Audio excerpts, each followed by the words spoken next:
আরজিকর হাসপাতালে মহিলা চিকিৎসক ধর্ষণ ও হত্যাকাণ্ডের জন্য মমতা বন্দ্যোপাধ্যায়ের পদত্যাগ দাবি করলেন প্রাক্তন সাংসদ দিলীপ ঘোষ।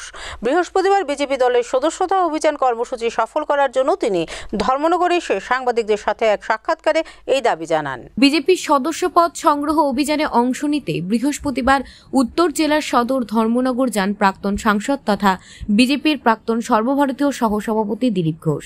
তিনি রাজ্য সফরের দ্বিতীয় দিনে ধর্মনগরে এসে সাংবাদিকদের সাথে এক সাক্ষাৎকারে বলেন, ত্রিপুরায় সদস্য পদ সংগ্রহ অভিযান সফল করতে তার উপর দায়িত্ব অর্পিত হয়েছে।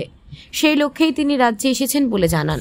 পশ্চিমবঙ্গে বর্তমান পরিস্থিতি সম্পর্কে বলতে গিয়ে তিনি বলেন, যেখানে প্রতিনিয়ত নারী নির্যাতন, ধর্ষণ ও হত্যাকাণ্ডের ঘটনা ঘটে চলছে, আরজিকরের ঘটনার সভ্য জগৎ প্রভাবিত হয়েছে, সবাই মর্মাহত। তাই সবার পাশাপাশি আন্দোলন করেছেন ভারতীয় জনতা পার্টির দল এবং আরজিকরের ঘটনার পরিপ্রেক্ষিতে মুখ্যমন্ত্রী মমতা ব্যানার্জির পদত্যাগ দাবি করেছেন তিনি।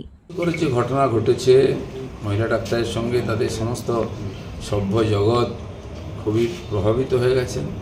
সবাই খুব কষ্ট পেয়েছেন, সবাই এর প্রতিবাদ করছেন, নিন্দা করেছেন। ভারতীয় জনতা পার্টিও পশ্চিমবাংলায় এই ঘটনার প্রতিবাদে আন্দোলন করছে, যাতে দোষীরা সাজা পায় এবং এর প্রতিকার হয়।